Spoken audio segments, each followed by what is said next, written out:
রাম রাম বন্ধুরা, নমস্কার। আশা করছি তোমরা সবাই খুব ভালো আছো। বন্ধুরা, আরপিএফ কনস্টেবল অ্যান্ড এসআই ভর্তি 2024-এ তোমরা যারা অ্যাপ্লাই করবে, তোমরা যারা আরপিএফে নিজের স্বপ্ন পূরণ করতে চাও, তোমাদেরকে আরপিএফের কাট অফ সম্বন্ধে আজকে আমি ধারণাটা দিয়ে দেবো। তোমরা আজকে জানতে পারবে আরপিএফে কোন পোস্টে কোন ক্যাটাগরিতে কত কাট অফ যায়। এটা জানলে তোমাদের একটা ধারণা চলে আসবে আরপিএফের কাট অফ সম্বন্ধে। সেই ক্ষেত্রে তোমাদের প্রস্তুতি নিতে খুব সহজ হবে, কারণ তোমরা জানতে পারবে যে তোমাদের এক্স্যাক্ট এই নাম্বারটা আসলে তোমরা তোমাদের পোস্টটা পেয়ে যাবে। তো সেই জন্য তোমাদেরকে ভিডিওটা কমপ্লিট দেখতে হবে। অনেকে আছো ভিডিওটা দেখবে না, মাঝখানে স্কিপ করে দেবে। তো তোমরা পরে গিয়ে কমেন্টে তো কমেন্ট করবেই, দাদা আমি বুঝতে পারলাম না।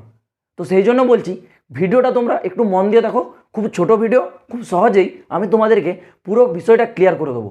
তার আগে তোমাদেরকে একটা ছোট্ট কথা বলি, আমার গলাটা একটু ব্যথা আছে, সেই ক্ষেত্রে আওয়াজ নিয়ে তোমাদের একটু সমস্যা হতে পারে। তো আজকের দিনটা তোমরা একটু অ্যাডজাস্ট করে নাও। প্রথমত তোমাদের আরপিএফের কাট অফটা আমি বলে রাখছি, এটা কিন্তু স্টেট অর্থাৎ রাজ্য ভিত্তিক কিন্তু আসে না, এটা কিন্তু রিজন ওয়াইজ আসে। রিজন যেমন eastern reason, western reason, central reason, এইরকম রিজন ওয়াইজ আছে। তো আমাদের ওয়েস্ট বেঙ্গলটা ইস্টার্ন রিজন। ইস্টার্ন রিজনের যে cut off, last cut off 2018 সালে এসেছিল। মানে তোমাদের আরপিএফের যে ভ্যাকেন্সি 2018তেই লাস্ট আসছিল। তো 2018 যে কাট অফ, সেই কাট অফটা আমি তোমাদেরকে দেখিয়ে দিচ্ছি, তাহলে তোমাদের একটা আইডিয়া চলে আসবে। প্রথমে এসআই অর্থাৎ সাব ইন্সপেক্টর। সাব ইন্সপেক্টরে এখানে কাট অফটা কী আছে, যারা ওবিসি আছো, ওবিসি মেলদের ক্ষেত্রে 77.32 কাট অফ, ফিমেলদের জন্য ওবিসি এখানে দেখতে পাচ্ছ 46.92।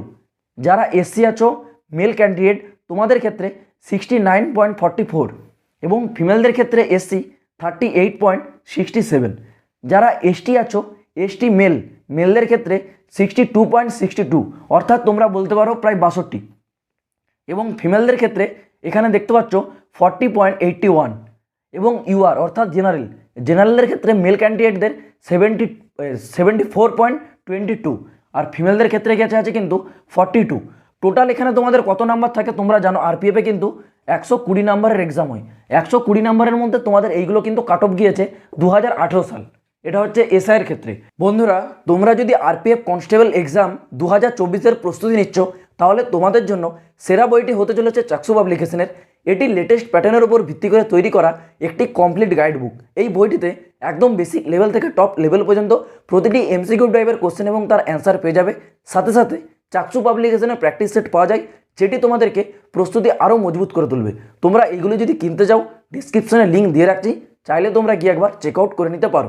এবার আসি কনস্টেবলের ক্ষেত্রে যে কাট অফ এখানে দেখতে পাচ্ছ, প্রথমে ওবিসি মেলদের ক্ষেত্রে 61.33। ওবিসি ফিমেলদের কাট অফটা বর্তমানে আমার কাছে নেই, তো এই জায়গাটা আমি গ্যাপ রেখে দিচ্ছি, ওকে। তারপর আসছে এসসি মেলদের ক্ষেত্রে 62.05। ফিমেলদের ক্ষেত্রে এখানে দেখতে পাচ্ছ এসসি 38.88। এবার আসি এসটি মেলদের ক্ষেত্রে 50.09 এবং এসটি ফিমেলদের ক্ষেত্রে এখানে 36.14। এবার আসছে ইউআর অর্থাৎ জেনারেলদের মেল ক্যান্ডিডেটদের 50.09 এবং এখানে ফিমেলদের ক্ষেত্রে 42.48। তো এই হচ্ছে তোমাদের কাট অফ কনস্টেবলের ক্ষেত্রে। কনস্টেবলে তোমাদের কত নাম্বার থাকে, এখানেও কিন্তু সেম 120 নাম্বারে। 120তে এইগুলো কিন্তু তোমাদের এইবার 2018 সালে কাট অফ গিয়েছিল। এবার নেক্সট আসছে তোমাদের 2024টা কেমন কাট অফ যাবে তোমরা এটা দেখে একটা আন্দাজ করতে পারবে, কারণ এটাই তোমাদের লাস্ট ভর্তি ছিল। এরপর 2024 সালে তোমাদের যে কাট অফ সেটা কিন্তু এরকমই তোমরা কাছাকাছি পাবে, কারণ তোমাদের কোশ্চেনে এখনও পর্যন্ত কোনো পরিবর্তন আসেনি, নাম্বারেও তোমাদের কোনো পরিবর্তন আসেনি। সেম তোমাদের 120 নাম্বারের কিন্তু এক্সামটা হবে এবং কাট অফটাও রিজন ওয়াইজে যাবে। এই কাট অফটা দেখে তোমাদের একটা আইডিয়া চলে আসছে, এই অনুসারে তোমরা খুব ভালোভাবে প্রস্তুতি নাও, কারণ অন্যান্য রিজনে কাট অফ অনেক হাই যায়, আমাদের ইস্টার্ন রিজনে কাট অফ কিন্তু অন্যান্য রিজনের তুলনায় একটু কম যায়। তোমরা যদি ভালো করে প্রস্তুতি নাও, তাহলে অবশ্যই তোমরা এইবারে সিলেকশন পেয়ে যাবে। তো চলো বন্ধুরা, দেখা হচ্ছে আবার পরের ভিডিওতে নতুন কোনো আপডেটের সাথে। জয় হিন্দ, বন্দে মাতরম।